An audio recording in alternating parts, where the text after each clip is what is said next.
Hey all, welcome back to Clip Artistry Heaven. If you are new to the channel, welcome.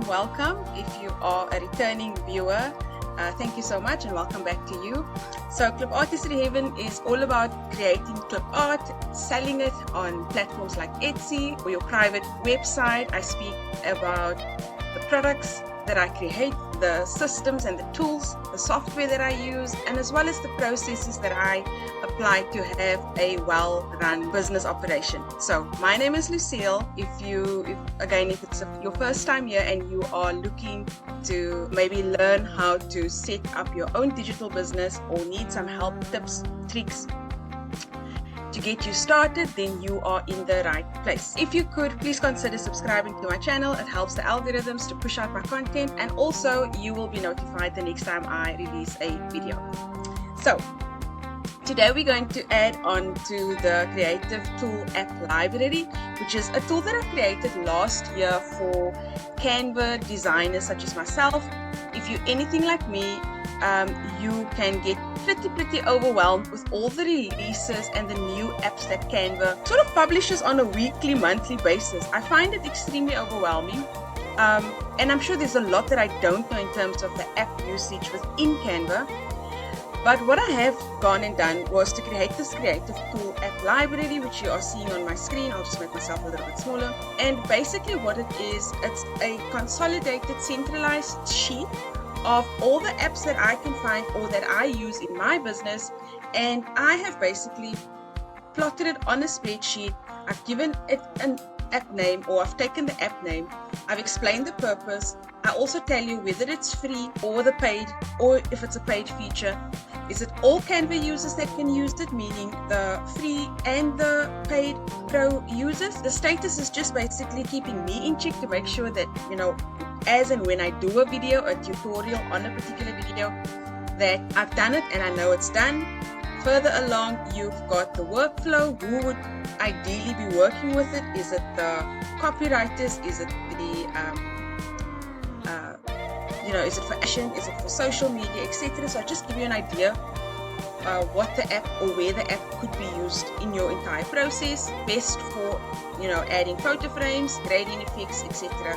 and so on. I give you extra tips, so basically tips that I've learned about the app, and then I also give you if it is available, the link to the app if you want to subscribe, and then also the tutorial which takes you to my YouTube channel, which is where you're at now, and then I show you or explain to you how I've used this app within Canva. So if you don't have access to this, please sign up for it. I'll drop the link in the description of the video.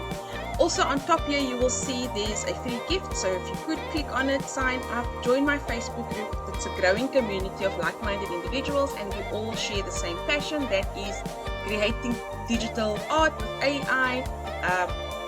Subscribe to my YouTube channel. I've already asked. Follow my page on Facebook if you'd like, and then there's also Pinterest, and I think there's another one, Instagram. Okay, so that's pretty much the usage of the form, why I've created it, what does it look like. Please just note it is a live document, so you won't get access to the sheet in terms of making a copy of it, because I update it on a regular basis.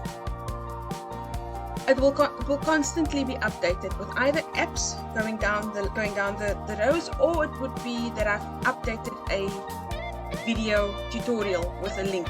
So if you download today's version and I upload 3 videos this week further, you will not have the updated spreadsheet with you. So just please keep that in mind, because some people are asking me to share the doc.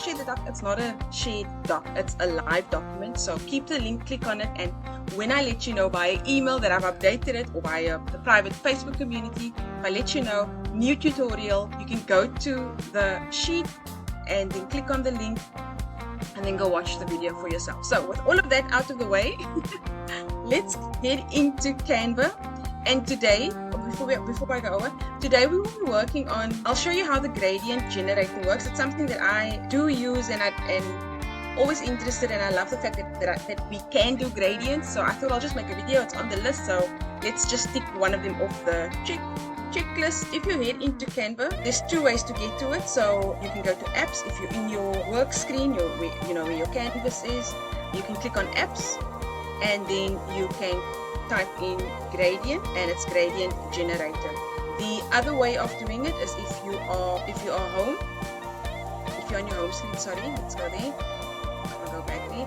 If you're on your home screen, your apps is on the side, same place, sort of the same place, but let's say you want to start it differently. You can go to apps on your home screen. It will take you to this screen. Just FYI, if an app is popular and trending, it would probably pop up here. So if you see these ones across here, those are the trendy ones at the moment.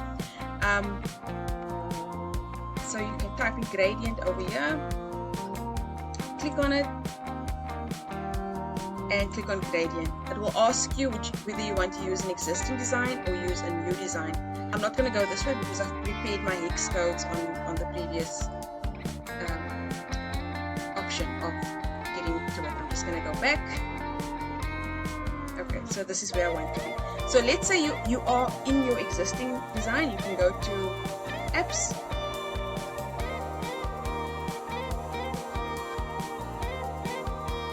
gradient generator is what it's called. That is what it is, and now it will open up.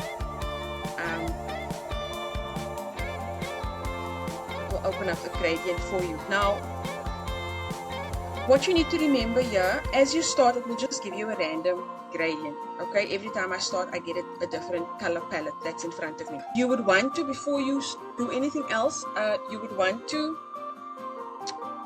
get your hex codes together. So this is one of the businesses of mine. So this is the white is one of them. So I'll just copy them here. Second one. Third one. Now there are 5 slots to. Oh, hold on, sorry. Copy. Move over, copy, move over, third one, okay, and then the last one, like a yellowish color. Okay, and I'll just do this one white as well because this beige color is not white. Okay, now one thing I didn't do is I did not lock the palette. It's locked it. It looks like it auto locked it, because before, when I used to do this, I would click at the bottom random, and then it will just give me a random one, thinking it will give me a random one of my own, right? But it didn't do that. So that's you set your color palette, right?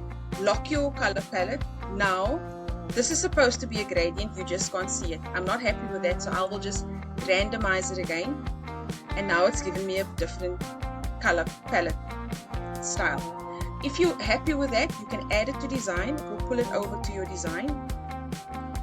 Okay, let's say you want a couple more. You will go back on the left and then randomize it again. So now you'll see there's like a blotch of blue, navy blue, which is different to the first one. Here it takes a moment to download, so you can just set it as background. So that would be your gradient. If you're happy with that, again, you just add it to your design. Immediately do set it as background. That's why I just jump to the next one. Okay, it's done. So that's the next one. If you and so on and so forth. So there's another one completely different. You keep on randomizing, it will keep spitting different outputs for you. So noise level is basically, you'll see it just kind of pixelates as you increase it. So you'll see that pixelated effect over there. That's just when you increase the noise level. I'm not too fond of that. I like it like on a smooth sort of look and feel.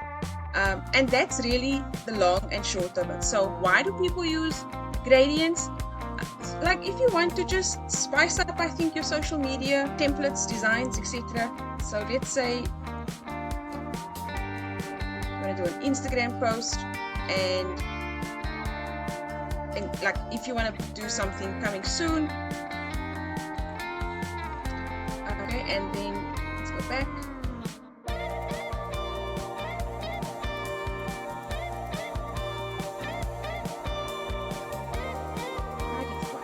So let's say you don't want to use the white. Add to design. As a background, you want to use your color palette, color scheme. It takes a while to download. I don't know why it takes so long. You could do this. I'm just lazy, and then you could just position it.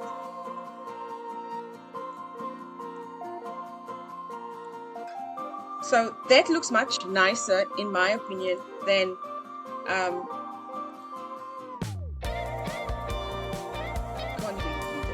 this looks much nicer. You slap your logo on and it looks a lot better than just having a plain background like that, in my view. So that's why, if you want to know the practicality of gradients, that's sort of why people do it. So we can just look at another design.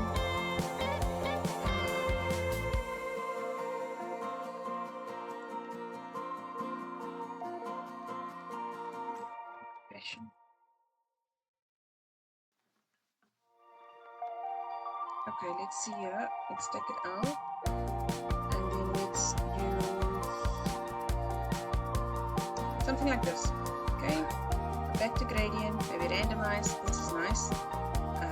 Add to design. Do that.